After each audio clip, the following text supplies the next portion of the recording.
C'est l'heure du journal de l'Afrique. Soyez les bienvenus sur France 24. À la une ce soir, le bras de fer entre la CEDEAO et les militaires au pouvoir en Guinée. L'organisation ouest-africaine a rejeté la transition de 36 mois proposée par la junte qui a exprimé son mécontentement.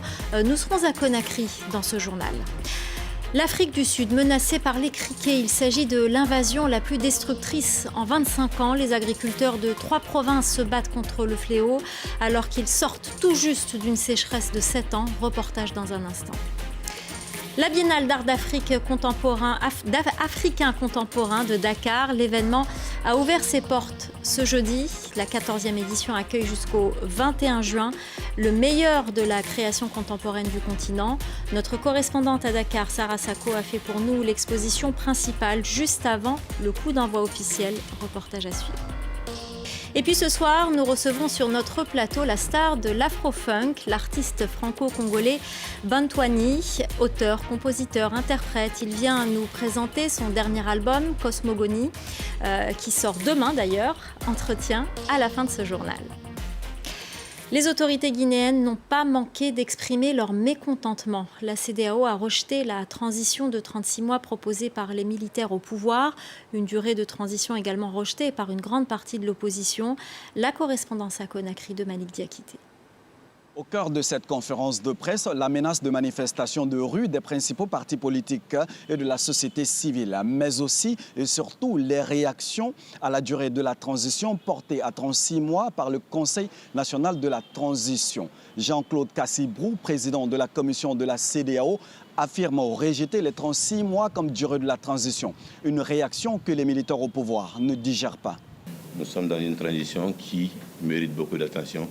Et cette attention voudrait que nous fassions attention à tout ce que nous pouvons dire. Parlant spécifiquement de M. Brou, je ne pense pas, à mon humble avis, qu'il soit la bonne personne pour donner cette leçon de respect ou de quoi que ce soit à la Guinée. Et dans la mesure où lui-même, je pense que son mandat est à questionner par rapport à la CEDEAO. Pour le porte-parole du gouvernement de transition, le débat ne devrait pas porter sur la durée de la transition.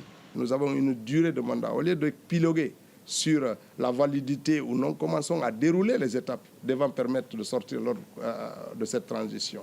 On a besoin d'un fichier électoral accepté de tous. On a besoin de toilettage institutionnel et législatif. On a besoin de dérouler un calendrier électoral pour sortir de la transition. Ces 3 étapes-là sont nécessaires et ne sont pas contestables par qui que ce soit. A signalé que les militaires au pouvoir restent fermes sur la décision d'interdiction de manifestations de rue dans le pays, une décision dénoncée par les ONG de défense des droits de l'homme. Et puis sachez qu'une délégation de la CEDEAO a été également dépêchée ce jeudi en mission à Ouagadougou, au Burkina Faso, une délégation conduite entre autres par le président de la commission de l'organisation ouest-africaine, Jean-Claude Brou. Objectif, se prononcer sur la durée de la transition fixée par les militaires au pouvoir dans le pays. L'Afrique du Sud subit l'invasion de criquets la plus destructrice en 25 ans. Les agriculteurs de 3 provinces se battent contre le fléau alors qu'ils sortent tout juste d'une sécheresse de 7 ans. Le gouvernement sud-africain a déjà alloué 5 millions d'euros pour les aider. Reportage de Caroline Dumais. La province du Cap-Oriental sort de l'une des sécheresses les plus longues de son histoire, mais les premières pluies tombaient à peine qu'une autre catastrophe est arrivée. Regardez, ils enlèvent le peu d'herbe que nous avons. La famille de Cameron possède des terres dans la région depuis 1820, mais ils n'ont jamais vu une telle explosion de criquets.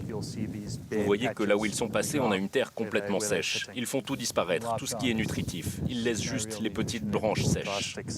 Les criquets sont descendus pendant 2 mois l'année dernière dans ces pâturages. Il a vu ses moutons mourir de faim. Cameron est très inquiet pour l'hiver qui arrive. On a perdu 3 à 4 000 hectares de champs l'an dernier. Le gouvernement doit réaliser que si ça continue comme ça, on va se retrouver avec une crise alimentaire sur les bras. Le gouvernement sud-africain prend progressivement la mesure du désastre. Pour enrayer le fléau, il a nommé dans chaque province des officiers, comme cette volontaire qui a pour mission de suivre les essaims qui se propagent dans sa province et de distribuer les produits insecticides fournis par l'État. À partir du moment où ils sont là, il est déjà trop tard pour les contrôler. Avec la chaleur, le poison s'évapore et n'a plus autant d'effet sur les criquets. Ces volontaires interviennent parfois en une seule journée dans une quarantaine d'endroits différents. Ils arrivent au petit matin quand les criquets sont encore au sol et avant qu'ils ne s'envolent. Les pesticides utilisés tuent instantanément les insectes. Mais ils n'ont pas d'impact sur les œufs qui vont éclore dès les premières pluies de l'été. Le responsable du principal syndicat agricole de la région explique que l'aide gouvernementale est insuffisante et qu'il faudrait déclarer l'état d'urgence. On ne peut pas avoir de changement aussi soudain dans nos méthodes agricoles sans conséquences économiques importantes. Des sécheresses aux pluies diluviennes, les changements climatiques ont de plus en plus d'impact en Afrique du Sud. Dans le reste de l'actualité, en bref et en images, l'appel alarmant de l'ONU pour sauver la Corne de l'Afrique. L'organisation internationale demande une aide financière immédiate pour soutenir cette région très durement frappée par la sécheresse. Plus de 18 millions de personnes sont touchées et la situation va probablement s'aggraver dans les semaines à venir. Pierre-Emerick Aubameyang, l'attaquant gabonais au FC Barcelone, a annoncé qu'il mettait fin à sa carrière internationale. Une annonce par la voix de Patrice Neveu, le sélectionneur des Panthères, information confirmée par la Fédération gabonaise de football. Et puis pour le Mondial 2022 au Qatar, 6 femmes figurent pour la première fois sur la liste des 105 arbitres. Parmi elles, la Rwandaise Salima Mukansanga. Elle avait déjà été la première femme à arbitrer en Coupe d'Afrique des Nations au Cameroun en janvier dernier. La Biennale d'art africain contemporain de Dakar s'est ouverte ce jeudi après-midi après un report en 2020 à cause du Covid-19. La 14e édition accueille jusqu'au 21 juin le meilleur de la création contemporaine du continent. Les artistes sont heureux de pouvoir exposer leurs œuvres. Les participants sont originaires de plus de 80 pays, mais la Biennale met les artistes d'Afrique et sa diaspora à l'honneur. Sarah Sacco, notre correspondante, est allée visiter l'exposition principale internationale juste avant le coup d'envoi officiel. Reportage. Dernier préparatif avant le lancement officiel de la Biennale. 59 artistes participent à l'exposition principale qui se tient dans l'ancien palais de justice de la ville. Le Camerounais Ako Ankson s'interroge sur la place des rites ancestraux dans l'Afrique contemporaine.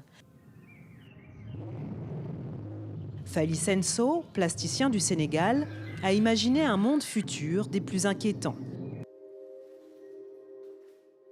Victor Sona, lui, vient de Hollande et explore ses identités multiples en jouant avec les matériaux.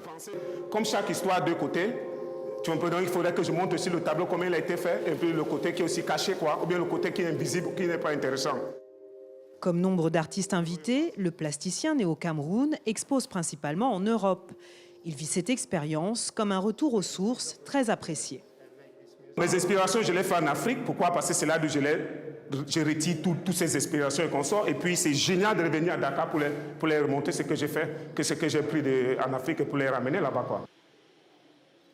Pour le directeur artistique de la Biennale, ce rendez-vous, initié il y a plus de 30 ans, est un véritable baromètre de l'évolution de la créativité africaine. C'est une biennale qui se concentre sur les réalités artistiques du continent et de ses diasporas. Donc ce n'est pas une biennale internationale dans le sens où tout le monde va... La priorité, c'est une biennale ouverte, mais la priorité, c'est les artistes du continent pour leur donner un espace de visibilité afin de promouvoir leur création. 2500 artistes au total prennent part à cette manifestation à travers le programme officiel qui compte une quinzaine d'expositions, mais surtout en participant au off de cette biennale qui s'expose sur 450 sites dans la capitale sénégalaise et même dans plusieurs autres villes du pays. Et comme promis, on va finir en beauté et en musique avec Bantu Nani, l'artiste franco-congolais, la star de l'afro-funk et notre invité ce soir. Bonsoir, merci d'être venu nous présenter votre dernier album. Vous décrivez ce nouvel opus comme un voyage cosmique. Qu'est-ce que cela veut dire? D'ailleurs, ça s'appelle Cosmogonie. Cosmogonie, ça sera 13 titres condensés dans l'afrofusion, à savoir soul, funk, groove et surtout revisiter ma musique qui depuis 13 albums s'invente et s'invente sans cesse. Et donc c'est 2 années de réflexion, de travail approfondi avec des nouveaux musiciens et mes enfants, et surtout redonner un peu d'espérance à ce monde qui en a beaucoup besoin. Alors le clip Pigalle Swing est sorti aujourd'hui, on va écouter un extrait. Merci.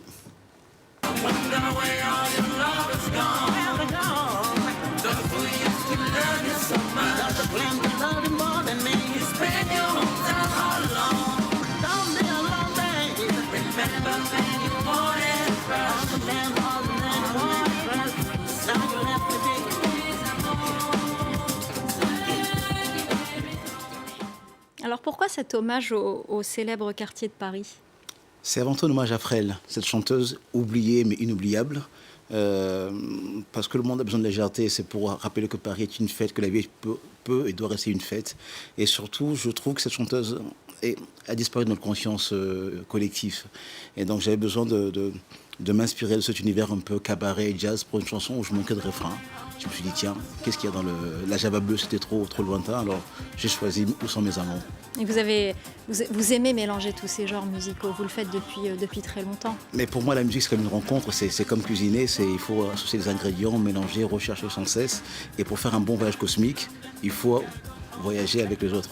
Alors, vous avez justement travaillé avec le producteur américain TJ Rothone, qui a notamment travaillé avec Rihanna et Nicki Minaj.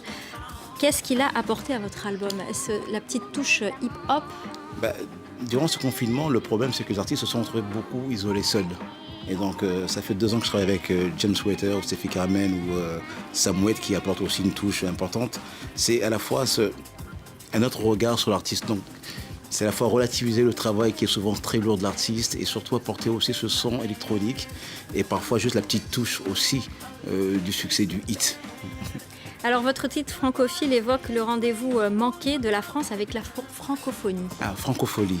Alors j'en profite parce que je vois qu'il y a des petites polémiques sur la chanson, mais donc je tiens à dire que c'est une chanson de fraternité dans laquelle je m'interroge où est passée la francophonie heureuse, à savoir l'alliance des peuples autour de la francophonie, autour de la langue française, et que il faut voir l'Afrique comme une terre de ressources, non pas comme une terre parfois de... On se comprend. Et on essaye de le montrer ici dans le Journal de l'Afrique. J'aimerais savoir aussi qu'est-ce qui vous a inspiré le plus dans ce dernier album? Vous savez, les temps passés, durant 2 années de confinement, la guerre actuelle, donc moi je vis comme un ermite, donc tous les 2 ans je sors un album, j'observe le monde, je marche, je cours, entre Orléans, Paris, Nice et beaucoup Cannes pour cette période-ci.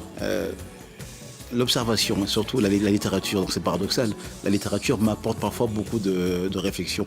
Et donc dans la francophonie, en l'occurrence, c'est un peu où est passé Victor Hugo, où est passé le combat, le goût de l'autre, le goût de la recherche, à la recherche de la francophonie, je pourrais dire. Et est-ce que le monde, vous dites le monde m'inspire, est-ce que le monde et ce qui se passe en ce moment vous inspire beaucoup pour un prochain album? Et est-ce que c'est des inspirations plutôt positives vu le contexte? Dans Cosmogonie, c'est ça, Cosmogonie. Qu'est-ce que la cosmogonie? La cosmogonie, c'est, je propose de retrouver une conscience. J'ai pour habitude de dire que la conscience, c'est le moi et que la cosmogonie, c'est le grand nous. Il y a des choses qui nous lient, qui sont très fortes, les éléments invisibles, l'humanité. Il faut qu'on ait conscience que la violence, ce tome qu'on ne regarde plus tellement de manière assez anthropologique, mais qui est vraiment d'une violence. Il faut passer au-delà de ça, il faut dépasser la condition humaine, il faut voyager tous ensemble, se préparer à d'autres vies que ces formes matérielles ou d'autres... Je pense même qu'il y a une urgence. Et dans Next Generation, quand je chante, on doit réfléchir à la génération. C'est pas la génération future, c'est nous actuellement. Nous, en tant que vous, journalistes, moi, chanteur, les temps sont graves. Et il faut à la fois épouser la musique, chanter sur du groove, mais garder cette forme de conscience. C'est ça votre message aujourd'hui, à travers votre musique? Ne jamais chanter idiot et garder l'espérance. Savoir que la parole, les mots ont un sens. Nous sommes des poètes plus ou moins déguisés ou avérés. Il faut savoir que les mots, donc je dis ça aux rappeurs, à la nouvelle génération qui doit travailler avec moi, les mots ont un sens. Nous sommes des gens responsables.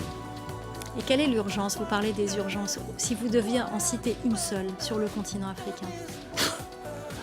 Trouver des dirigeants et non plus des dirigeables. Eh bien, ce sera le mot de la fin. Voilà. Merci beaucoup, Bantou Nani. Merci d'être venu nous présenter votre dernier album, Cosmogonie, qui sort demain, je le rappelle.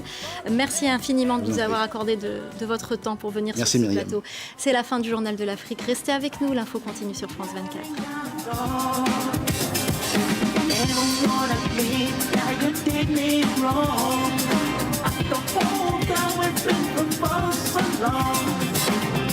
wonder where all your love is gone.